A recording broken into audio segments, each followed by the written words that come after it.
This is Mr. Smith, and welcome back to another Media Arts newsletter.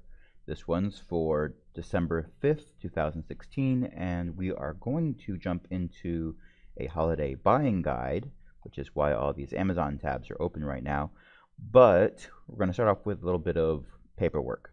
So basically, I have not finished grading the revised argument videos yet. The number of videos that were submitted were not the entire class because not everyone needed to resubmit their videos, but I'm still working through those. What I have finished are the Why I Want to Be a Media Arts Major essays, and I'm going to do the same thing I did with the argument assignment, where if you check in SchoolMax, you can see it right now, and you are not happy with your child's grade, have a conversation with them, and then send me an email, and they can resubmit it by the end of this week, and I will reevaluate their grade. Also graded is the weekly video that was due this past Friday, where they had to have the theme of family. This was a video where they actually had 2 weeks to complete it, thanks to the Thanksgiving break.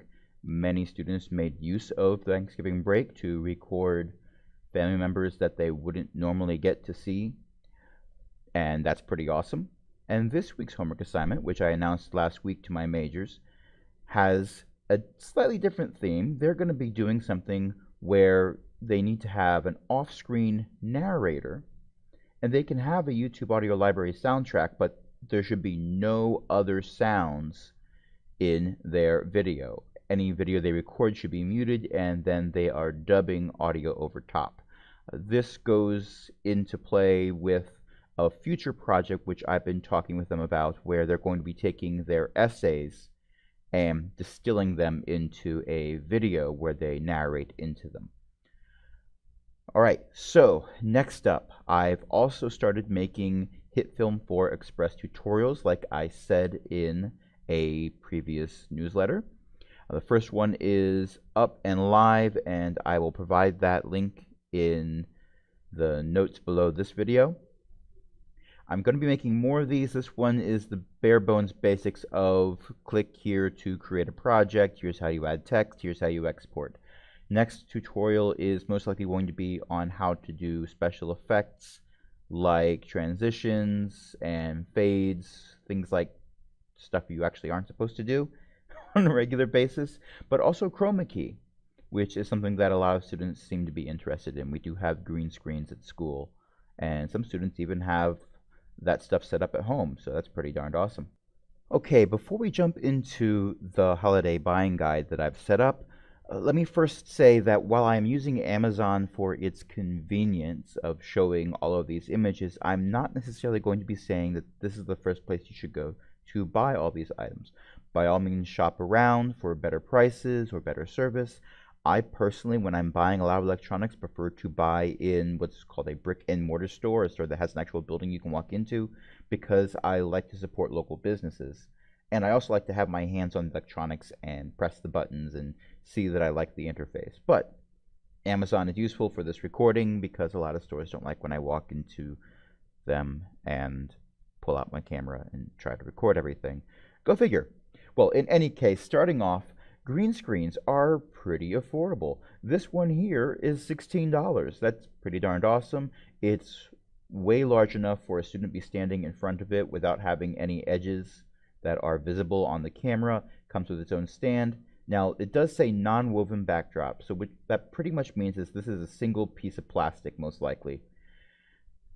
It won't be the most durable thing in the world, but it'll work, which is, again, pretty cool. Next up, computers. This is the most expensive thing on the list, and I'm not saying you have to buy this exact model. This is just an example of what I would be looking for. I am personally on my home computer using an AMD processor instead of an Intel processor, and my computer is 2 years old and it works pretty well. AMD is not a bad company.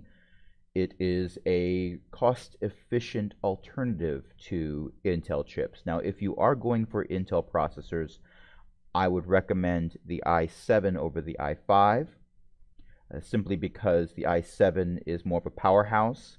The i5 is going to be a cost saver. So that's a benefit for you. But if you've got the money to spend, get an i7 over i5, you'll have a chip that lasts you longer. I would not go with below 16 gigabytes of RAM. 8 gigabytes you can handle, but you're going to start wishing you'd upgraded it after a year or two. 16 gigabytes will last you a bit longer. Hard drive space, I tend to not worry about so much anymore because we have cloud storage for so many things. Google Drive for education happens to have unlimited storage, so students can store all of their videos there, which is pretty awesome. If money is no object for you, it probably is, but if money was no object, I would say go with a solid state drive over a regular style hard drive. But you know what? That's some place where I haven't really gone yet. My home computer has a spinning drive just like I've always had for my computers. One thing that's neat is while there are name brand companies that I do like frequenting, HP, Acer, Asus, these are all companies that make pretty decent computers. I particularly like getting computers from HP in their clearance section on their website. There are companies like Cybertron PC that actually build their own computers, not using proprietary parts. They buy all the parts individually from wholesalers and assemble them, similar to what people do when they build their own computers at home. The benefit here, however, is since they are doing this as their business, they can buy things in bulk, and you end up saving more money than if you were buying all the parts individually. So that's why I like frequenting businesses like Cybertron PC, and they do have a whole section on Amazon where they sell things.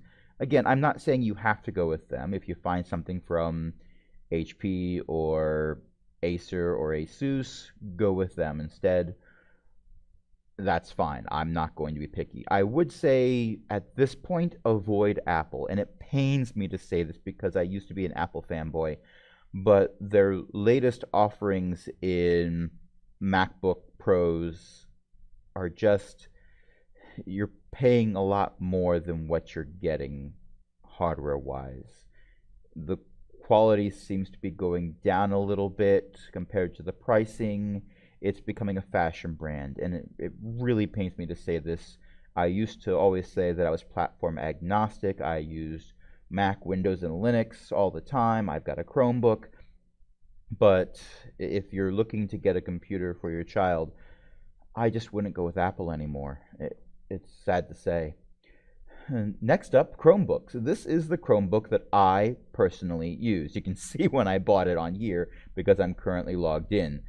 Go me. There are other models that work just as well. I got this particular model because it does have 4 gigabytes of RAM. It's got a decent sized hard drive, and with a 10.1-inch screen, it is super, super portable. I do like the fact that I can turn it into a tablet just by flipping it around. I've done that on a bunch of occasions. Do you need to get a touchscreen for your child? Probably not. Matter of fact, I wouldn't get this for any media arts majors. This is great for students in PG County who are not media arts majors, who aren't doing video editing or audio editing. This is great for all the other projects that they might need to do at school.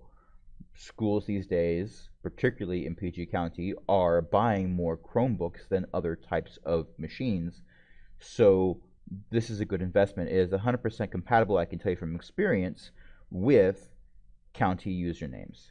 So a student would be able to log in on these with no problem with their username and password and access Google Classroom and any other thing they need to access for school. Another bonus is with this speed processor and this amount of memory, particularly I think this amount of memory was the key.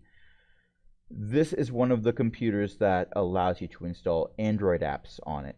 So that's really cool. And if you aren't interested in getting a touchscreen, you can probably save about $100 on average. So you don't have to spend over $200 for a Chromebook.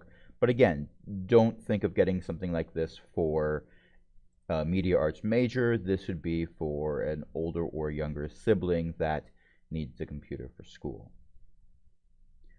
Next up, now I use this exact microphone when I'm doing home recordings. It's not what I'm using right now because I'm recording at school. I'm using a headset, which is not the best in the world, made by Skullcandy, but it works. However, I tend to go through headphones and headsets a lot. I tend to break those really thin wires. It's just how I am. It bothers me, but there you go. So what I've started doing is using a separate microphone that stays put. I don't move it, I don't break the cables, and I can buy cheap headphones and go through them as much as I unfortunately need to. This is the model that I'm currently using at home. Like I said, I do appreciate that it's got some switches on here that, layman's terms, you flip those switches, you're going to get less background noise. Would it eliminate all of it? No, but it really cuts it back, and I appreciate that. Comes with its own tripod, which I don't use because I bought a stand to use instead, but that tripod is great for beginners. It comes with everything you need to plug it into the computer. It doesn't even need any drivers. It works with Mac or PC. It really just works. And for $40 or less in some cases, depending on your color choices, you are getting a decent value for the price. Is this great for all media arts projects? No, because in many cases you're going to want a microphone that's compatible with a camera, and this one isn't. This is specifically for plugging into a computer. Now, if you are using a microphone that you plug into a computer, this is kind of important as well. If you are using a Snowball microphone, which I enjoy using as well, although those are a little more expensive, the pop filter is built in, but for microphones like this, unfortunately, it's not. So if that's right in front of my face and I'm saying a lot of words that begin with P, what you're basically going to get is a lot of air hitting the microphone, and that makes a horrible, annoying, distracting sound. So that's what I have clamped to the front of my microphone so that I don't get that, and it's really convenient. This one right now, as you can see, is on sale for $7. I have actually seen tutorials where people make these out of a wire clothes hanger that they've bent into shape and some pantyhose that they wrap over that. So they're fairly inexpensive to make, I guess. Basically, it's a mesh that stops the air from going through and hitting the microphone, and anything that costs more than this, I probably wouldn't pay for at all. Next up, I've talked about these before. Lavalier or lapel microphones are really neat in that they are super portable, super small. You can clip them to yourself or whoever's talking or in the background of something near two people, and any microphone with a jack like this can be plugged into your cell phone's headphone jack, and then suddenly you have an external microphone for your cell phone, which means you can get the camera a little bit further away from your subject, which means you're going to get better audio quality in a wider variety of shots. Now, this particular model doesn't have the longest cord in the world, but prices vary depending on your choices. This one is the cheapest one I've seen so far, but you can spend a lot of money on these. However, at $6.50, that's kind of nice, and I personally would be willing to risk that much money to find out if it works for me. I have more expensive mics that I'm already using, so I'm not actually going to be risking that price right now. Next up, tripods. Amazon Basics has some pretty cheap tripods. For a beginning tripod, I would not spend more than $20. You can spend a lot of money on tripods. I just wouldn't, especially not for a student tripod, not for a beginning tripod. This is a basic model. You can see that a lot of them will have levels in them, so you can make sure that your camera is not tilting when you don't want it to. It's got not a whole lot of bells and whistles, but it doesn't need to. Will it hold the camera still? Yes. I do like tripods that have a removable plate. That's what this top piece is called. This part comes off, so that could be attached to a camera and just left there, which means it's very easy to take the camera off and on the tripod without having to turn a lot of screws or anything. And you do see that in other tripods as well. Even models that are simple like this that are really meant for smaller cameras. This is marketed to be a GoPro tripod, but you know what? They sell tripods that are very similar to this for $5 at Target. I would not buy one of these off of Amazon. I'd go to Target and get one right away. The ones at Target They were in the checkout aisle at my local Target, and they had this piece on top of it for attaching a phone, which is pretty neat. Now, this one is just over $2 on Amazon, so maybe get this one on Amazon. But the bottom line is this piece right here, which allows your phone or your child's phone to be attached to any tripod. I don't buy these separately because I don't need to. The ones in Target, like I said, are the kind that have a screw mount right there that will fit on any tripod. So for $5, I got this piece and a tripod. Yes, please. I'm not going to spend $8 to buy just this piece. I don't need to, so that's pretty darn cool. And last up, I've talked about this before. This is my favorite book right now on how to teach video editing.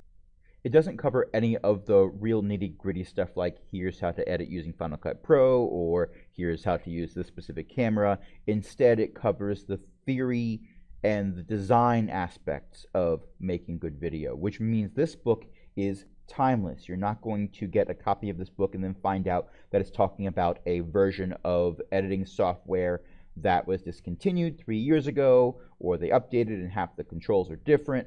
No, this is timeless advice, and that's what makes this book better. And, oh, by the way, as a book, as a textbook, the price really can't be beat.